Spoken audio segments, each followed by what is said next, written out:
Princeton Engineering researchers have developed the first perovskite solar cell with a commercially viable lifetime, marking a major milestone for an emerging class of renewable energy technology. The team projects the device can perform above industry standards for around 30 years, far more than the 20 years used as a threshold for viability for solar cells. The device is not only highly durable, it also meets common efficiency standards. It is the first of its kind to rival the performance of silicon-based cells, which have dominated the market since their introduction in 1954. Perovskites are semiconductors with a special crystal structure that makes them well suited for solar cell technology. They can be manufactured at room temperature using much less energy than silicon, making them cheaper and more sustainable to produce.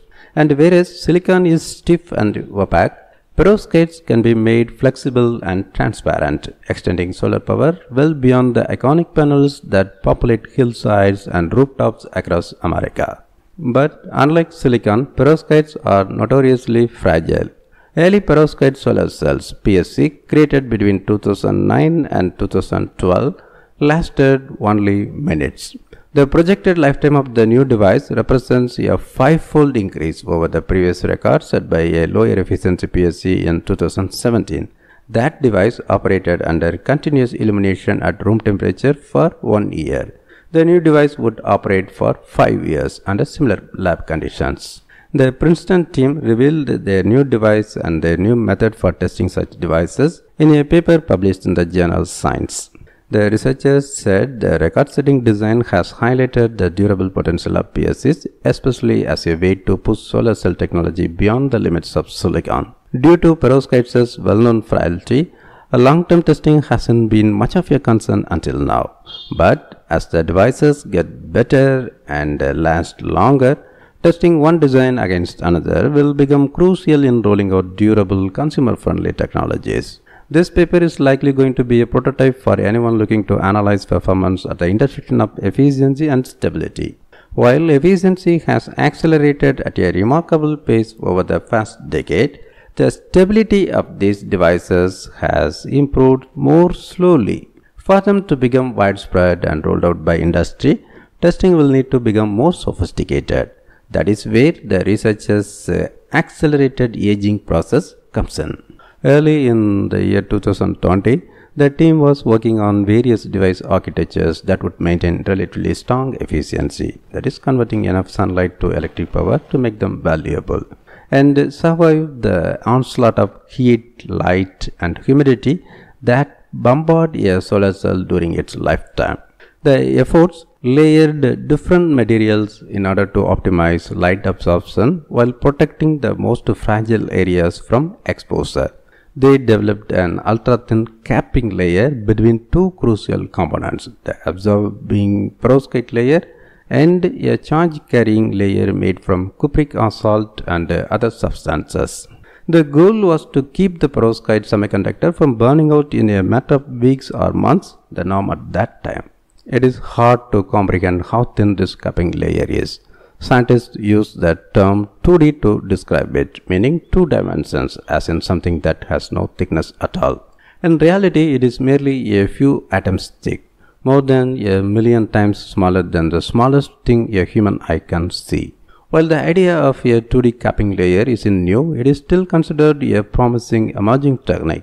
Scientists at NREL have shown that 2D layers can greatly improve long-haul performance, but no one had developed a device that pushed perovskites anywhere close to the commercial threshold of a 20-year lifetime. The researchers went through scores of permutations of these designs, shifting minor details in the geometry, varying the number of layers, and trying out dozens of material combinations. Each design went into the light box, where they could irradiate the sensitive devices in relentless bright light and measure their drop-in performance over time.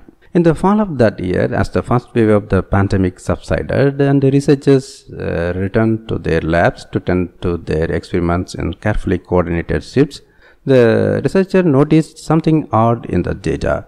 One set of the devices still seemed to be operating near its peak efficiency. There was basically zero drop after nearly half a year. That is when the researcher realized he needed a way to stress test his device faster than his real-time experiment allowed.